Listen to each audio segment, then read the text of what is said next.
The apostles have been eyewitnesses to the ministry, death and resurrection of Jesus. When they witnessed, they reported what they had actually seen and heard. Since the Pentecost, their goal in life was to pass their testimony to as many people as possible. As a consequence of that, they were persecuted, first by the Jewish authorities, and then by the Roman government. Persecutions implied serious consequences for them. They became fugitives, they were threatened, beaten, arrested, tortured, and killed. Despite this, the apostles did not recant their testimony, not even to save their lives. This behavior shows us that they were sincere and not lying.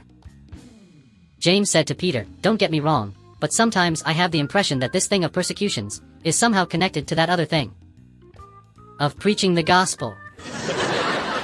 Many skeptics claims that Jesus never rose from the dead.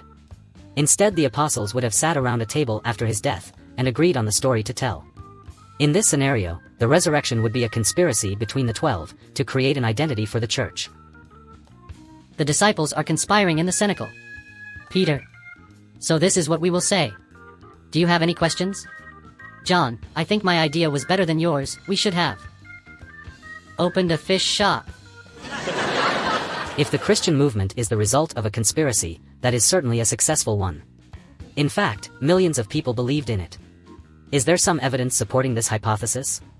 Detectives have studied many conspiracy cases during his career, and found 5 basic elements for a successful conspiracy. The conspirators must be as few as possible. The smaller their number, the greater the probability of success of the conspiracy. When someone lies, they may accidentally contradict themselves. With many participants at stake, this risk increases exponentially. The conspirators must efficiently maintain contact with each other. Communication must be constant and quick. They must constantly make sure that none of them have said anything wrong or given in and revealed the truth. The conspiracy must take place in a short space of time. The longer it goes on, the more difficult it is to keep the lies going. The best model of conspiracy is between 2 people, in which one kills the other so that the secret does not leak out. The conspirators must have strong ties to each other. This way it is more difficult for one to report the other. For example, the members of a family. The conspirators must not be put under pressure. When they feel threatened, they tend to confess and accuse others, hoping for a reduction in sentence. James enters the upper room, in panic, shouting, "The skeptics have discovered us." His brother John says, "We're fried." Peter responds very calmly, "James, don't lose your head." Let's apply these 5 conditions to the alleged Christian conspiracy. Small group. According to Luke, there are about 120 eyewitnesses in the upper room who see the risen Jesus. According to Paul, we have more than 500 eyewitnesses in total. But let's limit that number to the 12 apostles. This is still a very large number for a successful conspiracy. Continuous and rapid contacts. The apostles dispersed throughout the ancient world to preach the gospel. None of them kept in touch with others. In the 1st century, there was no quick way to communicate. Short term. The apostles kept preaching for the rest of their lives. That is, in some cases, 4 decades. That's a very long time to keep a conspiracy going. Strong bonds. Apart from some of them who were relatives, and others who were acquaintances, most of the apostles were practically strangers to each other. The 3 years they spent together during Jesus' ministry were very few compared to the years they would spend apart. Little or no pressure. The apostles were certainly subjected to heavy psychological pressure by the persecutions. But we have evidence that each of them was arrested and interrogated, without recanting.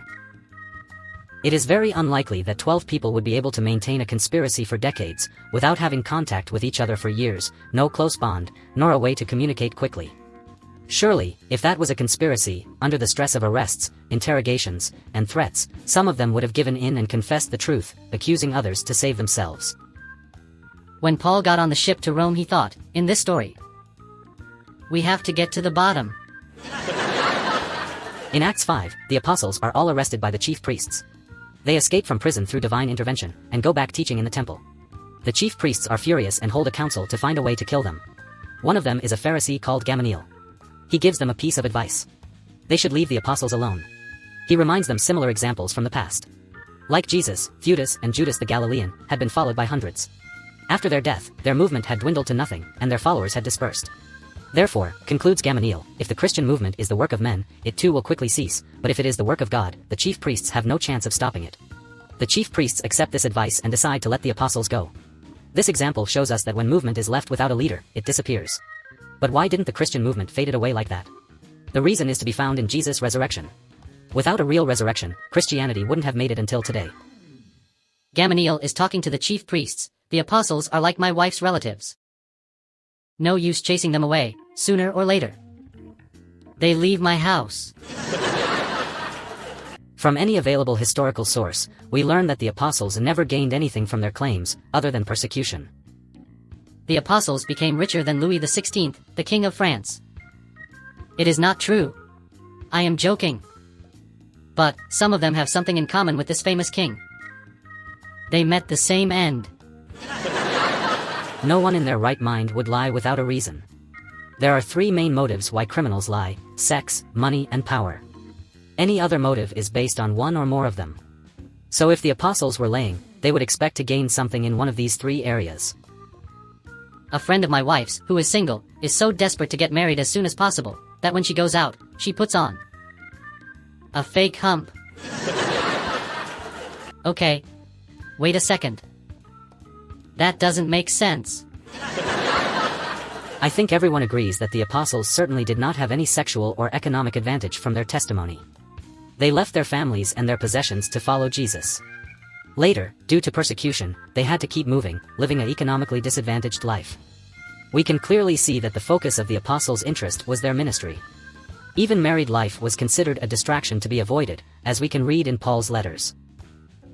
The members of the famous rock band Guns N' Roses took that of the apostles as a model of life. Okay, this is silly. Otherwise, what should they have called themselves? Flogs and crosses? We must admit that the apostles became church leaders and had power over the Christian community. But, when you think about it, this was simply an unexpected result of their preaching. Christian doctrine is completely opposite to Jewish one. For Christians, Jesus is God. The Jewish leaders did not recognize Jesus as the Messiah. They considered Christians to be blasphemers. How would the apostles have invented a story deemed blasphemous by most of the community in which they lived, with the expectation of achieving success and power? In the city everyone feared him, everyone respected him, everyone knew him as Al Pietrone. If the apostles had lied and made everything up, wouldn't it have been easier to create a story that pleased the Jewish leaders and their culture, rather than one that made them look bad? Because they were preaching the gospel, most of the people considered them infamous. They were persecuted, arrested, beaten and stoned by all the Jewish communities in which they preached it. The chief priests to the apostles, this sermon. Non sa da fare. The martyrdom of the apostles is one of the greatest proofs of their sincerity. The 12 apostles traveled throughout the ancient world to witness Jesus' resurrection, and none of them ever recanted their testimony. None of them ever gained anything by it, none of them lived longer by their testimony. We have two possibilities: either they were 12 crazy people, or they were telling the truth and committed to doing so. It is Easter morning. Peter and John enter the upper room announcing, there is good news and bad news. The bad news is that they ran out of everything at the market, no roast lamb this year. The good news is that, alternatively, we can make a nice risotto.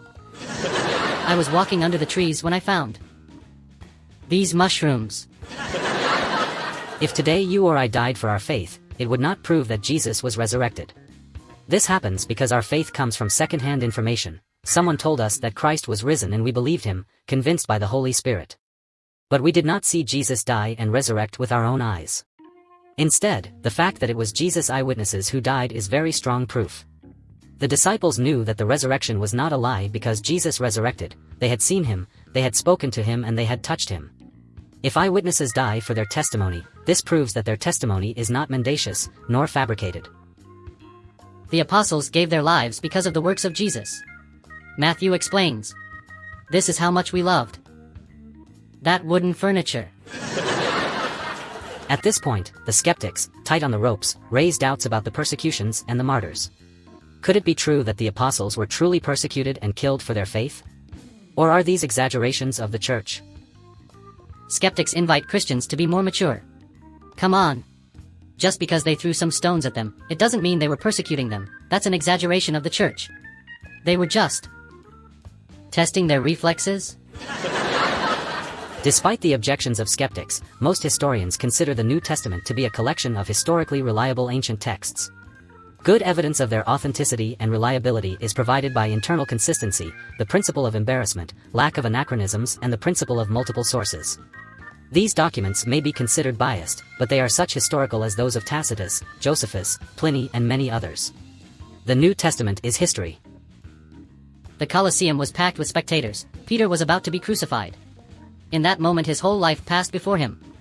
All of a sudden he found the answer to a question he had been asking himself for years. Ah! Now I understand. The yeast of Pharisees wasn't for organic bread. The New Testament shows us a pattern of persecution against the Christians from Jesus to Paul. In the New Testament, we can find many examples of it. In Matthew 10 and 16, Jesus predicts the persecution against Christians. In Matthew 12, the Pharisees accuse Jesus. In Matthew 14, John the Baptist is killed by Herod. In Matthew 15, Jesus calls the Pharisees hypocrites. In Matthew 16, Jesus rebukes the Pharisees and Sadducees. In Matthew 16, 17, and 20, Jesus predicts his death. In Matthew 21, the chief priests and Pharisees try to take Jesus. In Matthew 22, the Pharisees plot against Jesus. In Matthew 23, Jesus condemns the hypocritical scribes and Pharisees.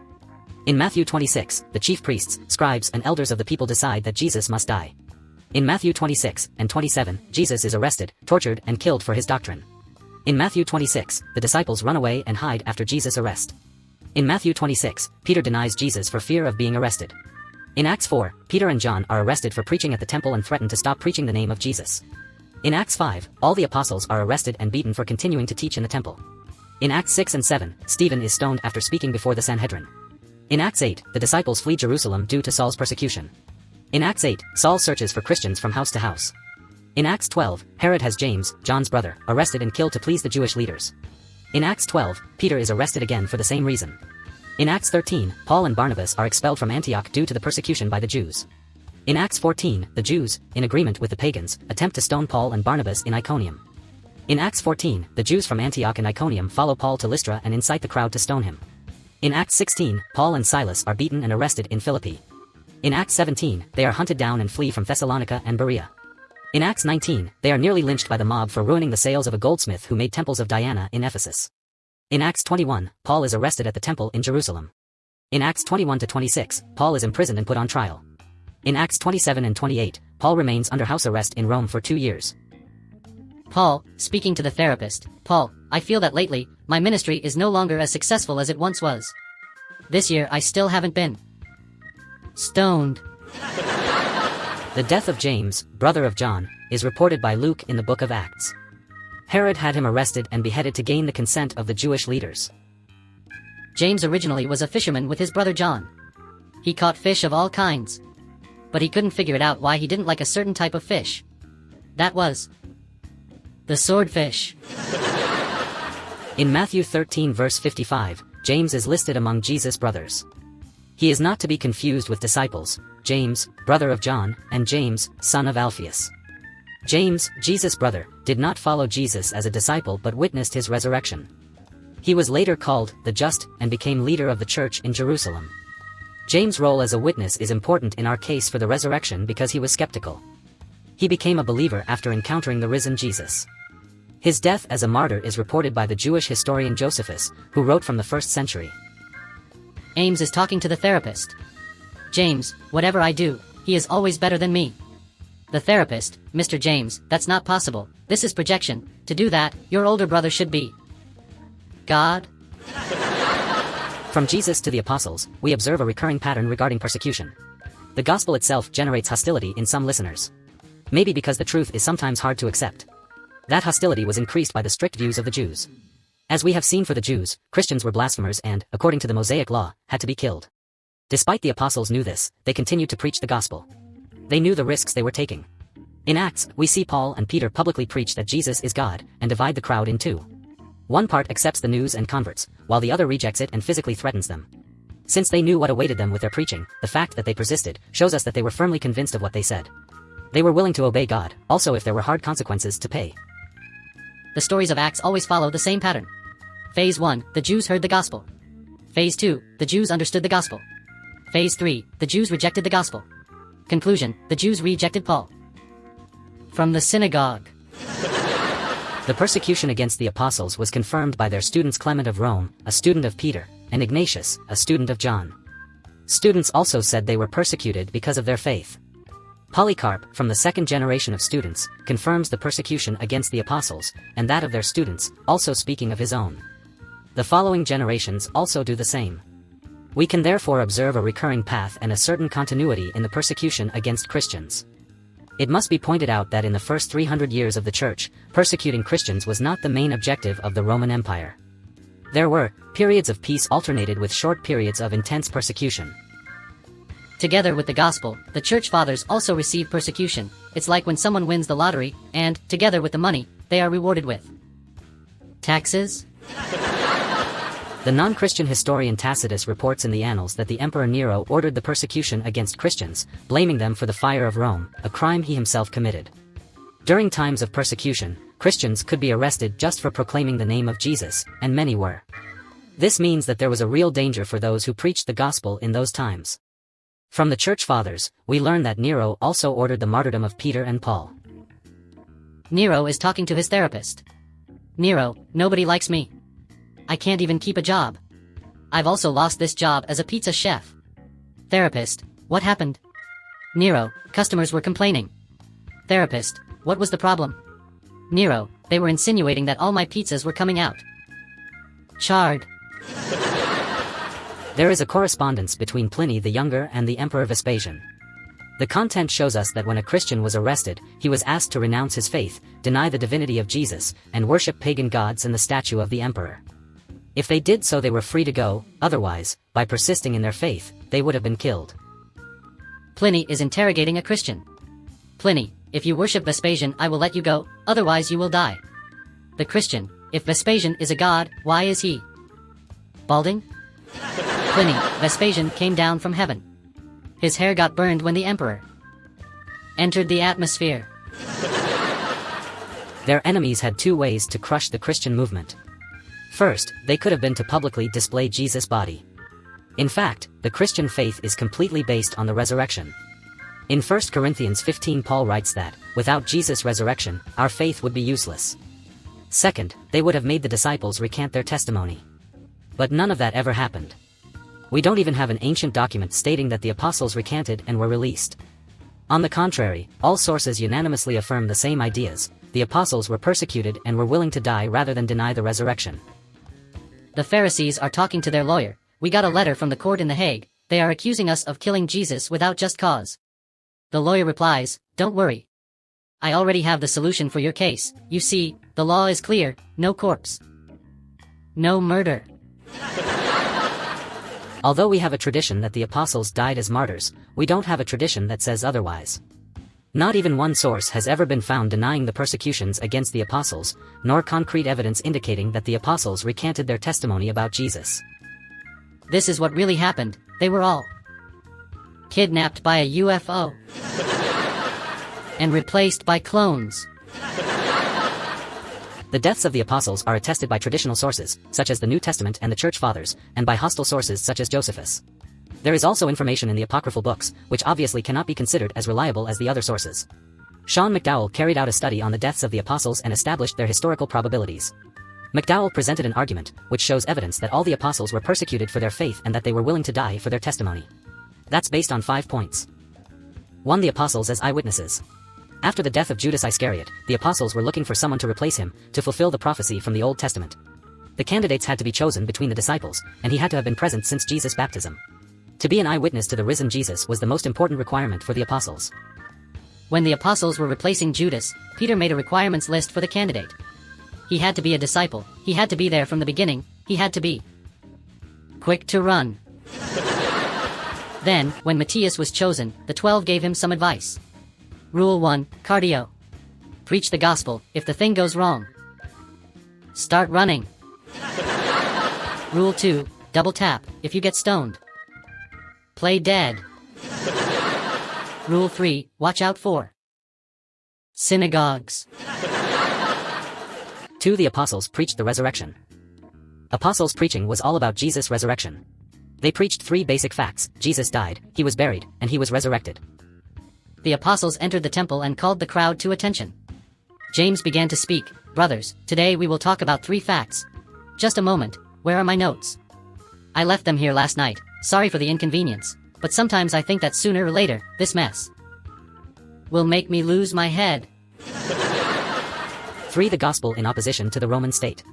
As in other pagan-based governments in the Roman Empire, subjects were required to worship the emperor as a god. But the apostles preached that Jesus is the only God and that pagan gods do not exist. As a result, they were preaching that the emperor is not God. This was enough for them to be sentenced to death.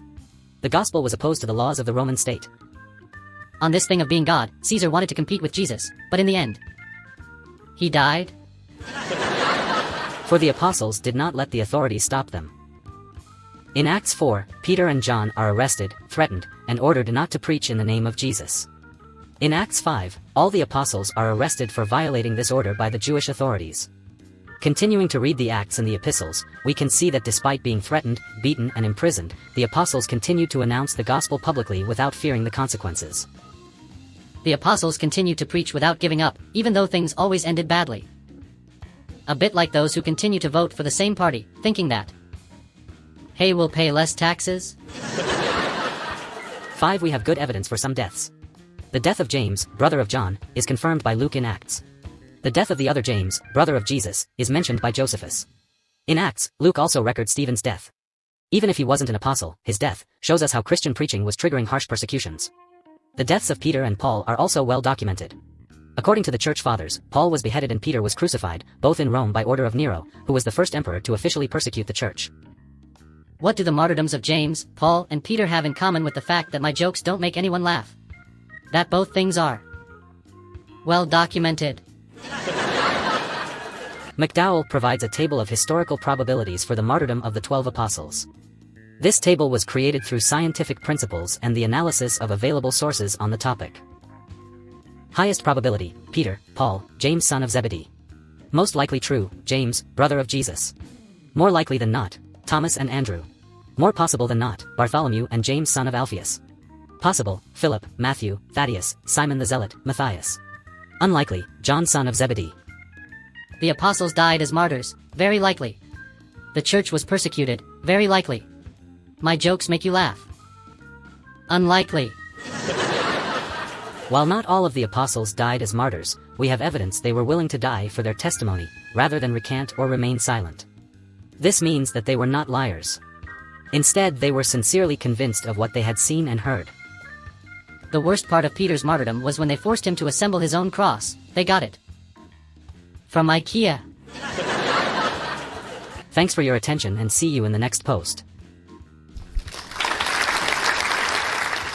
SaveBlog.com